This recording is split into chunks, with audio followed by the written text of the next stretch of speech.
Yeah, listening to Fred talk about anxiety, I think the entire world experienced a high level of anxiety in 2020. Yeah. It's COVID, it's the pandemic. Obviously, social justice and social injustice was huge on a lot of our minds. And I'm about to give you a little bit of my naivety. That's another Cheers. ACT word. I truly thought Peloton started in 2020.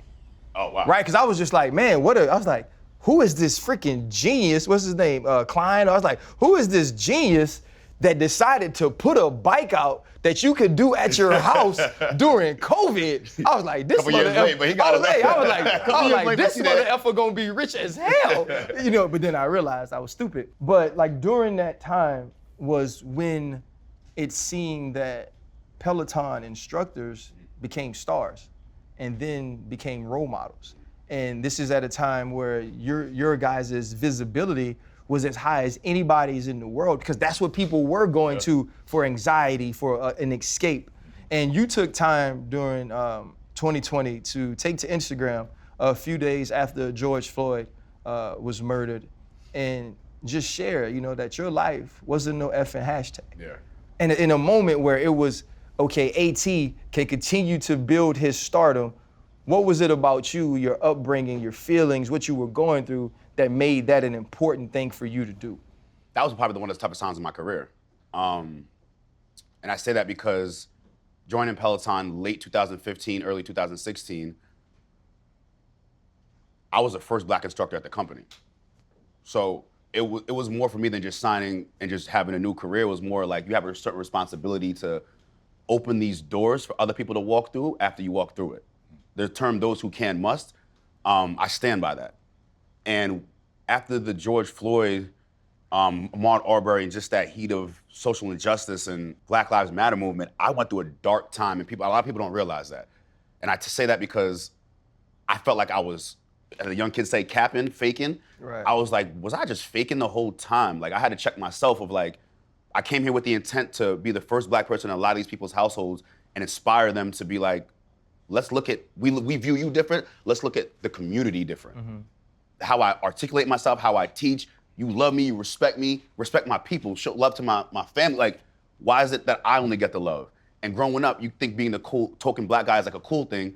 When you mature and you get older, you realize that's the total opposite of what you want to be. That's actually like the furthest thing from a positive impact. Like, you're accepted, but your people aren't? I'm the only one. Yo, man, that hurt me.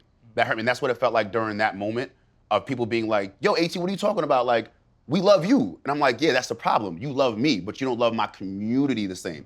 And I just felt like, and I got so much love for the Peloton community. Let me be very clear about that. Like, without them, I'm not here today. Right. I think it was just my responsibility and my my call of duty to just help remind them that I'm not far removed from where Ahmaud Arbery is or George Floyd was.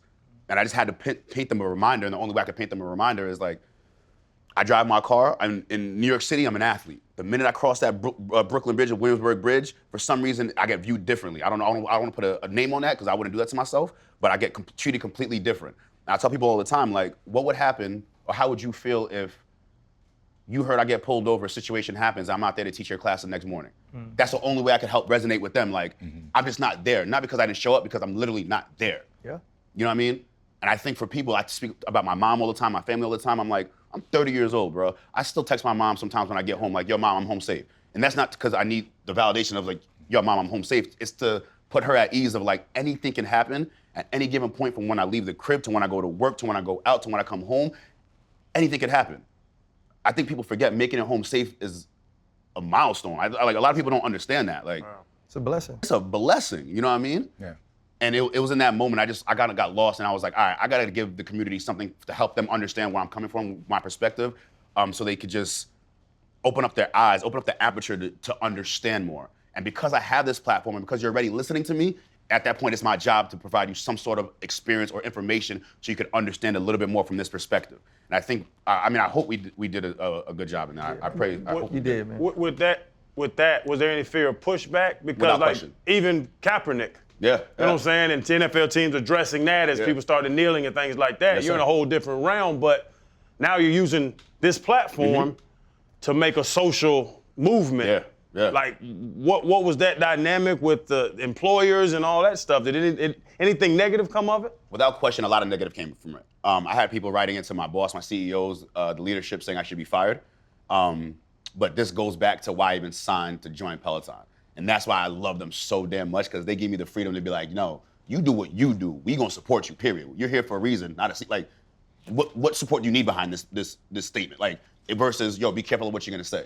Peloton jumped on your... They were the most supportive, like, wow. And that's why it's so different. You know what I mean? Like, I feel like it's one of the first corporations to give a young black man a platform to, like, speak in freedom and not be punished for it, to be honest with you. And the night before I made that statement, I called Robin Arzon, one of my close friends, head instructor, and this is what about like teamwork and like accountabilities and understanding who the team captain is. I made sure I put in this as a sports reference. I called the team captain. That way, if the head coach called her, she could provide a response like, yo, he's not out of pocket. He called me. We already know what he's on. Mm-hmm. You know what I'm saying? Yeah. So I called her the night before, and I was like, yo, I just need to make a statement to the community. Like, and she kind of was like, why you even call? Like, thank you for calling me, but like, you know I got your back. It's not even a question about it. I was like, no, I'm calling you more to let people know that like, if they think I'm going crazy, if they think I'm wilding out, just like, you're gonna be the person to be like, nah, he's very calculated, he understands what he's doing. But nah, Peloton was in full support, bro, and that's why I love them so much.